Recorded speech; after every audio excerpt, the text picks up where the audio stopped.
Dear students, तो यहाँ पर बातें आई कि आखिरकार बंशीधर जी दांतों के बीच में तिनका क्यों दबाते हैं। दांतों के बीच में तिनका इसलिए दबाया उन्होंने क्योंकि जो असत्य भाषण का जो दोष है, जो झूठ बोल रहे थे, उनको मालूम था कि जो बोल रहे हैं वो झूठ बोल रहे हैं, तो इसका दोष न लगे। और जल्दी से बंशीधर आगे बढ़ गए, इसलिए बढ़ गए कि भाई ज्यादा बातचीत होगी, झूठ पकड़ा जाएगा। धनराम को मालूम नहीं था, तो धनराम ने तो यही कहा कि भैया मोहन लाला जो थे वो बचपन से होशियार थे, और बंशीधर को ये बात बहुत देर तक कचोटती रही, बहुत दुख होता रहा इस बात का, जो धनराम ने कहा था कि बचपन से ही बहुत होशियार था मोहन। कचोट क्यों रही थी बात, इस बात का खेद था कि उसके पास इतना टैलेंट था, फिर भी क्या है, उसे कहीं नौकरी नहीं मिल पाई, उसकी प्रॉपर ढंग से न तो पढ़ाई हो पाई, ना उसकी प्रॉपर ढंग से कोई सर्विस मिल पाई। स्टूडेंट्स, आगे चलते हैं। तो इसलिए बंशीधर काफी दुखी थे। त्रिलोक सिंह मास्टर की बातों के साथ साथ बचपन में से लेकर के अब तक का जीवन के कई प्रसंगों पर मोहन और धनराम की बातें आपस में चलती रही। धनराम ने हसुए के फाल में को बेत से निकाला फटाफट और भट्टी में तपाया हसुआ को, और उसमें मन लगा कर बढ़िया जो तो उसे गढ़ दिया, धार निकाल दी। अब गर्म लोहे को क्या ठंडा होने में समय लगता है, काफी समय लगता है। तो उसने क्या किया, उसको गर्म लोहे को, हसुए को क्या है, उस लोहे जो उसकी बेत है उसमें डाल करके और मोहन को वापस कर दिया।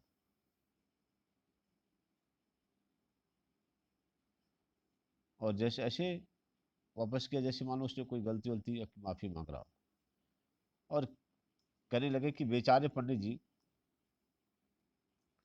को तो समय नहीं मिल पाता, फुर्सत नहीं मिल पाती, लेकिन किसी के हाथों जो भिजवा देते तो मैं तत्काल बना देता, है ना। कि उनको लगा कि भाई क्या है कि यहाँ तक आपको आने की, परेशान होने की आवश्यकता नहीं थी। मोहन, है ना, या पंडित जी को कभी भी कोई आवश्यकता अगर पड़ती है तो क्या है, वो भिजवा देते किसी के द्वारा, तो मैं उसे बना देता। तो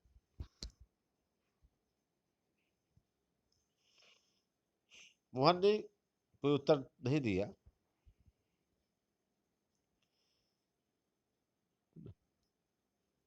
लेकिन हंसुए की धार, हंसुए को हाथ में लेकर के वह फिर वहीं पर बैठा रहा, जैसे उसे वापस जाने की कोई जल्दी ना रही हो।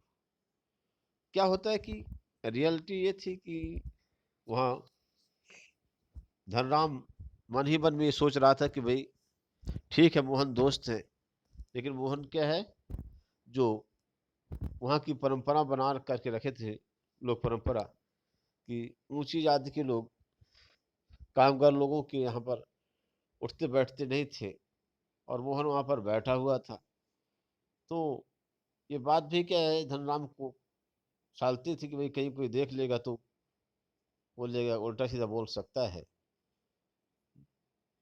तो जल्दी भैया इनका काम निपटाओ, ये अब क्या करें, अपने घर जाए।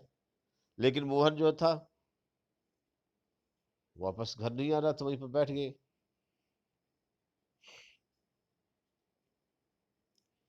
यही बात इसमें आगे कही गई है। सामान्य तौर पर ब्राह्मण टोले के लोगों का शिल्पकार टोले में उठना बैठना नहीं होता था। किसी कामकाज के सिलसिले में यदि वहां पर उस मोहल्ले में लोग आते थे, तो खड़े खड़े क्या करते थे, बातचीत करके निपटा ही ले जाती थी, और ब्राह्मण टोले के लोगों को बैठने के लिए कहना भी उनकी मर्यादा के विरुद्ध था। ऐसा वहाँ की रीति थी। पिछले कुछ वर्षों से शहर में जा आने जाने के बावजूद मोहन गांव के इन मान्यताओं से अपरिचित था। ऐसा नहीं था। मोहन को भी अच्छी तरीके से मालूम था कि हमारे यहाँ पर क्या गांव की क्या परंपरा है। तो भले ही वह लखनऊ कुछ समय के लिए चला गया था, लेकिन फिर भी उसे मालूम था कि हमारे इस गांव की परंपरा क्या है, ये जानता था वो। अब धनराम को जो था, मन ही मन उसके व्यवहार में असमंजस हो रहा था भाई, कि देखिए कैसे, क्या बात है। ये पड़ा था धनराम, देखो ये जान ही नहीं, मतलब एक दोस्त है यार, घर से भगाया नहीं जा सकता है, और ये क्या है, अपने से जा नहीं रहा है, क्या किया जाए। लेकिन वो क्या है, कह कुछ नहीं पा रहा था, अपना काम कर रहा था धनराम। लेकिन मन ही मन उसके मन में ये था कि भाई क्या है, इसको जाना चाहिए मोहन को, है ना। देखो जान ही रहा है यार, कोई देखेगा तो कुछ उल्टा सीधा बोल देगा। अगर क्या, लेकिन ये पहली बात तो ये, दूसरी बात क्या है कि अगर मेरे यहाँ पर बैठे हैं, मेरा दोस्त है यार, अगर कुछ बोल दूंगा, जाने के लिए कह दूंगा, वो भी गड़बड़ है। दुविधा में पड़ा था धनराम, और लोहे की एक मोटी जो तो छड़ को भट्ठी में गला करके धनराम उसको गोलाई में मोड़ने की कोशिश कर रहा था। एक हाथ से संसी जो तो पकड़ करके, जब वह दूसरे हाथ से हथौड़ा जो तो मारता था, तो रिहाई पर ठीक घर पर से सिरा न फंसने के कारण से लोहा जो तो उचित ढंग से मोड़ नहीं पा रहा था।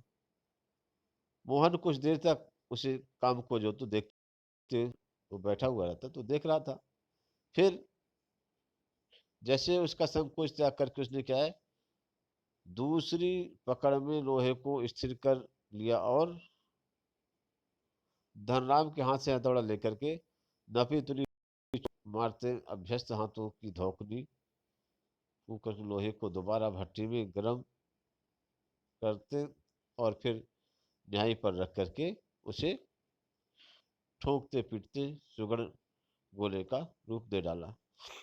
तो क्या है कि मोहन वहां पर बैठा था, देखा उसने कि धनराम को गोला बनाना था, लेकिन क्या संसी से पकड़े उसे लोहे को। इसके बाद फिर क्या, जब हथौड़ा मारे तो उस प्रॉपर ढंग से, सही ढंग से हथौड़ा नहीं लग पा रहा था, तो गोलाई नहीं आ पा रही थी, है ना।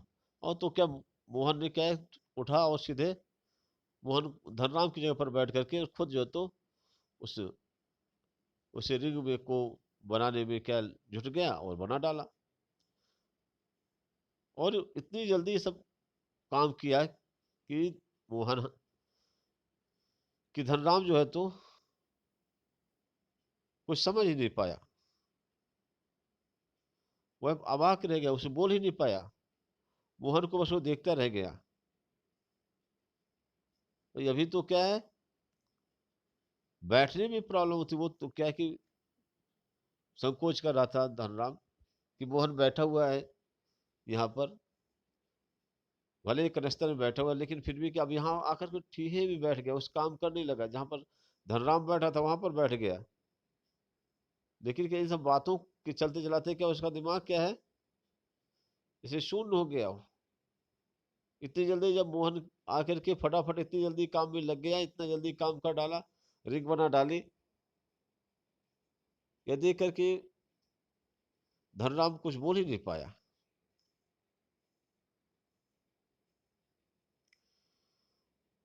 और उसे अचंभा भी हुआ, ये क्या हो गया, क्या कर रहे हैं, पंडित जी का बेटा है। धनराम को इस बात के, मोहन की कारीगरी पर अचंभा नहीं हुआ कि कितना बढ़िया रिंग बना दिया इसने। उसे सबसे ज्यादा अचंभा इस बात पर हुआ कि वह पुरोहित खानदान का एक युवक का इस तरीके से काम से अपनी भट्टी पर बैठ करके, उनकी भट्टी पर बैठ करके हाथ, ठीक है, हाथ जो तो डालने पर हुआ था। वह जो है तो संकित दृष्टि से उधर उधर देखने लगा। संकित दृष्टि से इधर उधर देखना, भाई कोई देख तो नहीं रहा है। क्यों देखा धनराम ने इधर, सॉरी, इधर उधर क्यों देखा कि कोई देख तो नहीं रहा है भैया कि मोहन यहाँ पर रिंग बना रहा है। लोग देखेंगे तो क्या कहेंगे भैया कि देखो ये क्या कर रहे हैं, ये गंगाराम क्या है कि घर में इसका बेटा धनराम क्या करने लगा, मैंने पंडितों को अपने क्या है यहाँ पर लोहा का काम करवाने लगा उनसे, है ना। कोई कुछ कहेगा, इधर उधर देखा उसने, कोई देख तो नहीं रहा है। धनराम को संकोच हो रहा था, असमंजस थे और धर्म संकट की स्थिति में था। वह उदासीन मोहन के मन में संतुष्ट भाव से क्या कर रहा था मोहन, वो लोहे के छल्ले को कोई गलती तो नहीं हो गई उसकी गुलाई में, वो देख रहा, जांच कर रहा था। उसने धनराम की ओर अपनी कारीगरी की स्वीकृति, भाई देखो मैंने कितना बढ़िया रिंग बना दी। ये चाह रहा था मोहन चाह रहा था कि धनराम ये क्या है, इस बात की क्या करे, मेरी बड़ाई करे, बताए कि हाँ देखो मैं कितना बढ़िया सही गोला बना है कि नहीं बना है, ये चाह रहा था। उसकी आंखों में क्या थी, एक सर्जक की चमक थी, एक रचनाकार की जो तो चमक थी, ठीक है, जिसमें कोई ना तो स्पर्धा थी और ना ही किसी प्रकार की हार या जीत का भाव था। ये मोहन की मनोदशा थी वहां पर कि जैसे वो क्या है जो बना रहा था, बनाया उसने रिंग, तो एक रचनाकार जो होता है, एक सर्जन करने वाला होता है, वैसी जो तो उसकी संतुष्टि उसके चेहरे पर थी। लेकिन वास्तव में धनराम क्या था, वो संकोच में और समझ इसमें पड़ा हुआ था।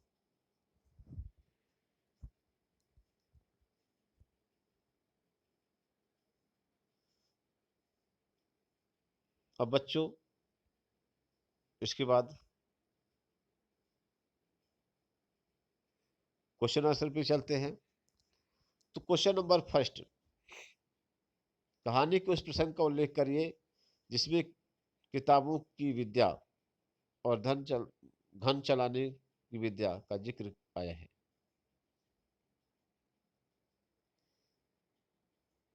देखिए,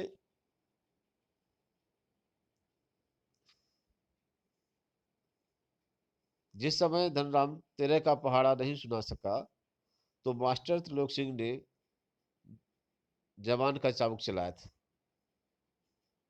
और क्या कहा था धनराम को कि तेरे दिमाग में लोहा भरा है रे,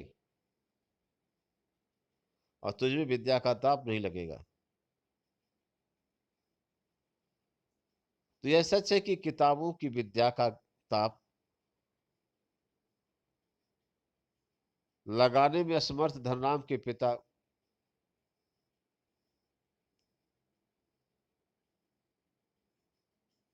की नहीं थी। यह सच है कि किताबों की विद्या का ताप लगाने की समर्थनता धनराम के पिता में नहीं थी। धनराम के पिता जो तो किताब क्या है, उनके पास किताबी ज्ञान नहीं था।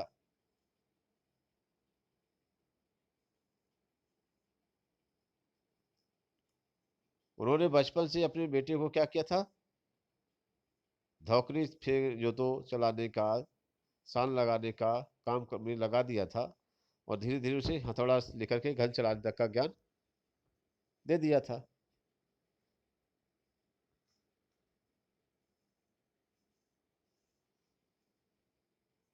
तो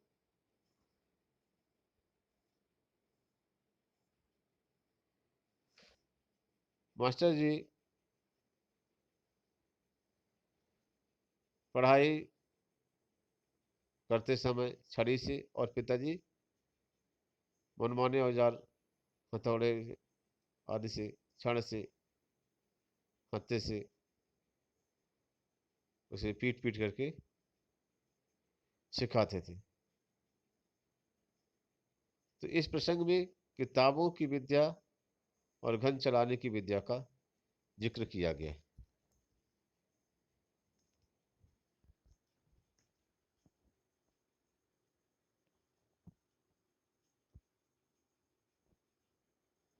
तो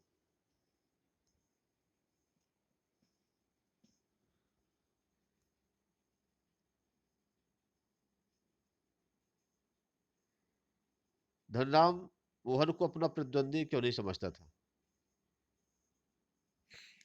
देखिए, धनराम के मन में यह बात बैठा दी गई थी कि वह नीची जाति में पैदा हुआ है, और मोहन क्या थे? पंडित जी का बेटा है। एक पहला रीजन तो ये था। दूसरा क्या है, ये भी बात उसके दिमाग में बैठा दी गई थी कि मोहन होशियार है। एक दिन वह ऑफिसर बनेगा तो स्कूल का नाम और उसका नाम रोशन होगा सब घर गांव का। तो इस कारण से भी क्या है, धनराम को भी बहुत मोहन से बड़ी आशा थी, और वह मोहन को अपना प्रतिद्वंदी नहीं समझता था। मोहन कक्षा में हो सबसे होशियार था,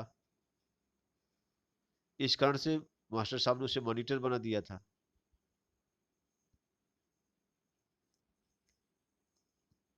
तो कुल मिलाकर के ये दो तीन चीजें थी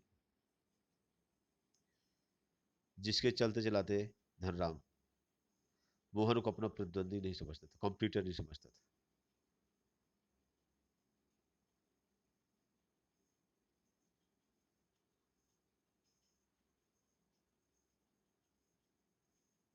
धनराम को मोहन के लिए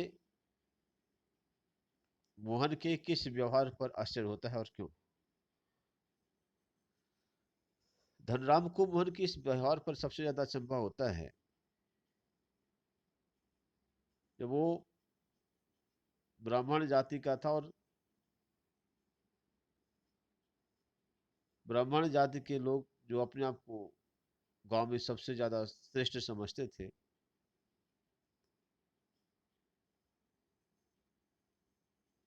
वे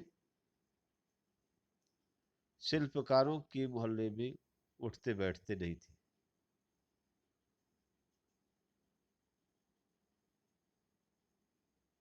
अगर कोई उनको उठने बैठने के लिए कह दे तो ये माना जाता था कि उसने मर्यादा भंग कर दी।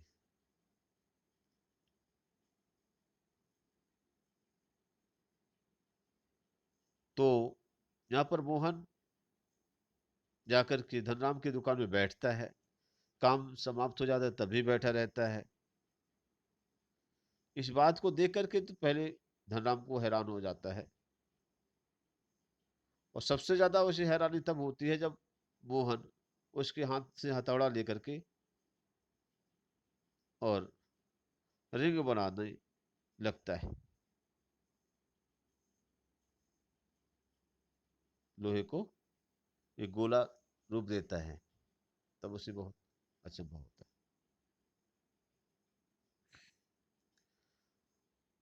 मोहन के लखनऊ आने के बाद के समय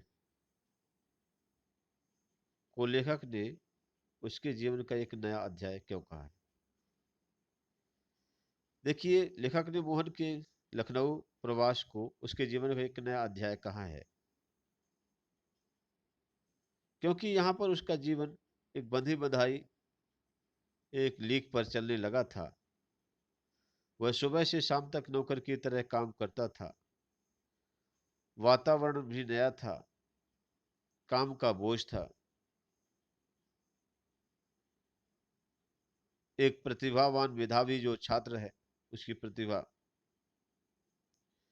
यहाँ पर कुंठित हो रही थी, उसकी पढ़ाई बर्बाद हो रही थी, उसका जो उज्जवल भविष्य था वो नष्ट हो रहा था।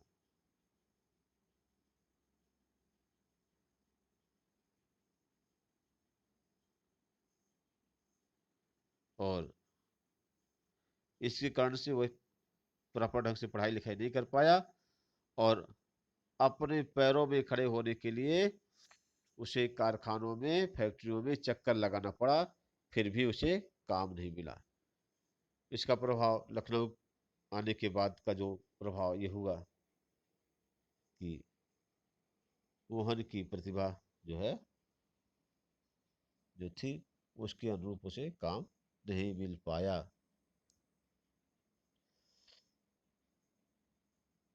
मास्टर त्रिलोक सिंह के किस कथन को लेखक ने जवान का चाबुक कहा है और क्यों?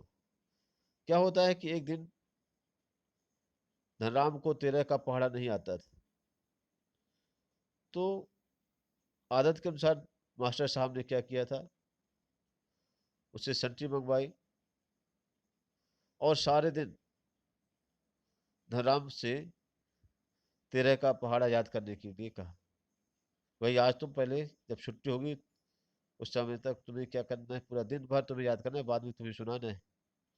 छुट्टी के समय उसे जब पहाड़ा सुनाने के लिए कहा गया तो धनराम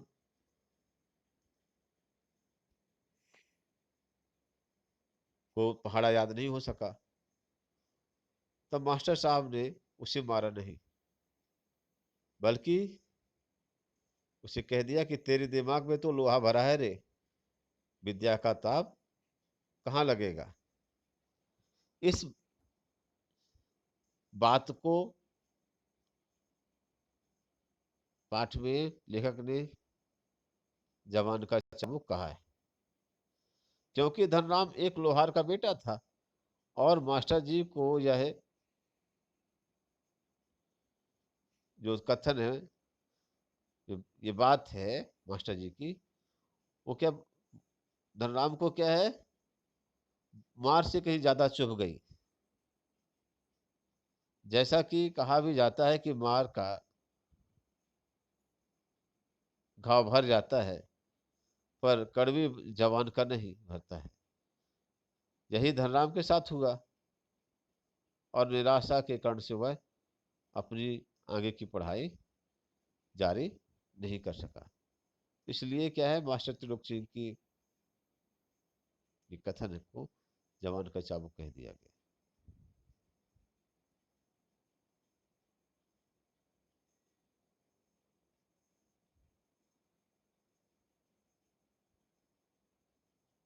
यहाँ पर है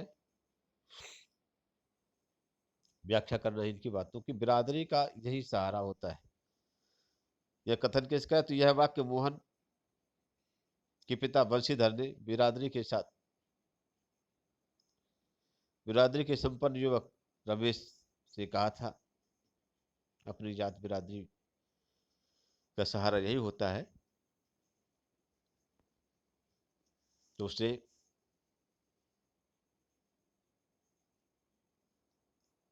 रमेश ने जब क्या है, मोहन को अपने साथ लखनऊ ले जाने की बात कही थी, तब बंशीधर ने कहा था।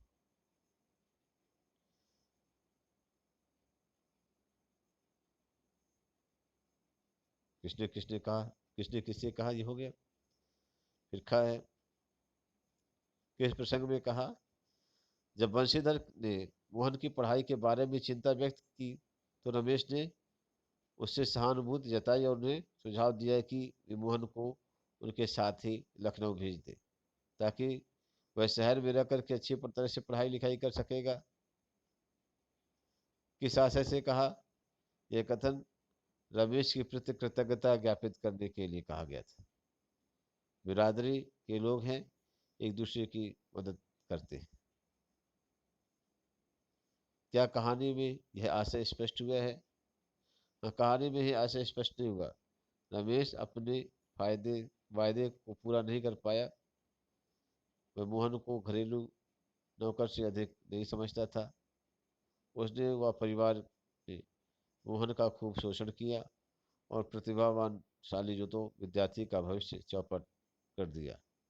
अंत में उसे बेरोजगार करके और घर वापस भेज दिया।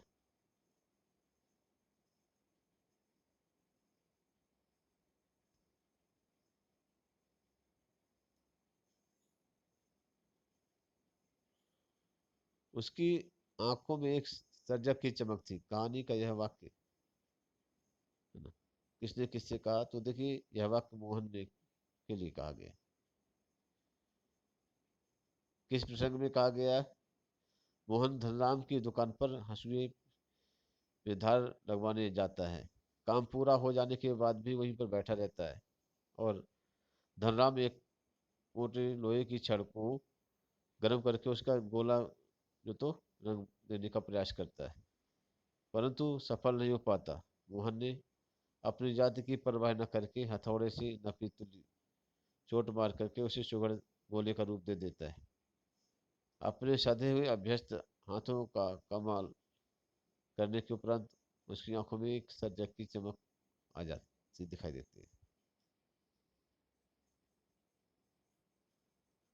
जय पात विशेष के किन चरित्रिक पहलुओं को उजागर करता है? यह मोहन के जात निरपेक्ष व्यवहार को बताता है। वह पुरोहित का बेटा होने के बाद भी अपने बाल सखा, अपने बचपन के दोस्त, क्लासमेट धनराम के ऑफर पर काम करता है। यह कार्य उसकी बेरोजगारी की दशा को भी बताता है। वह अपने मित्र से काम ना होता देख उसकी मदद के लिए हाथ बढ़ा देता है और काम पूरा कर देता है। अगला है, गांव और शहर दोनों जगहों पर चलने वाले मोहन के जीवन संघर्ष में क्या फर्क है? चर्चा करके लिखें। देखिए, गांव में मोहन अपने लिए संघर्ष कर रहा था। दूसरे गांव की पाठशाला में जाने के लिए प्रतिदिन नदी पार करना पड़ता था, मन लगा करके पढ़ना पड़ता था। हर अध्यापक के मन में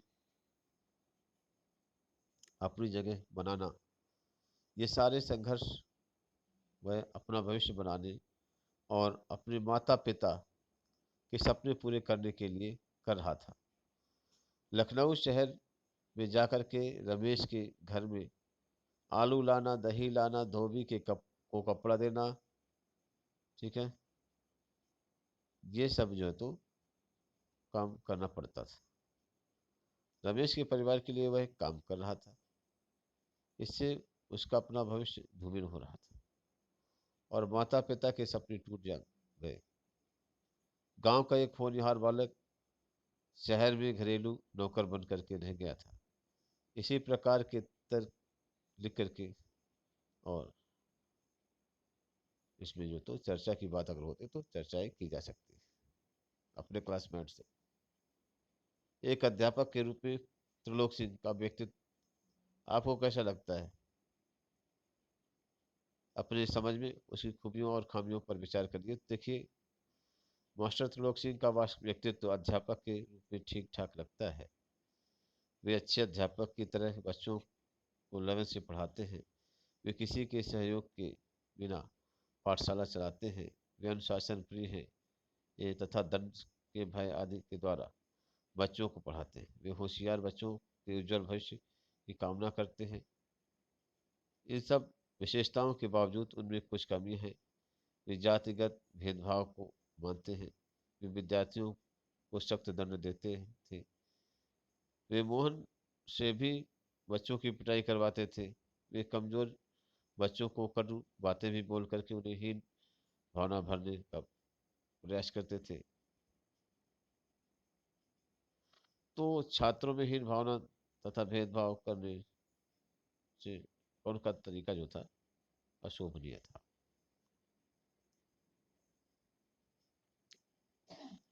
गलता लोहा कहानी का अंत एक खास तरीके से होता है क्या?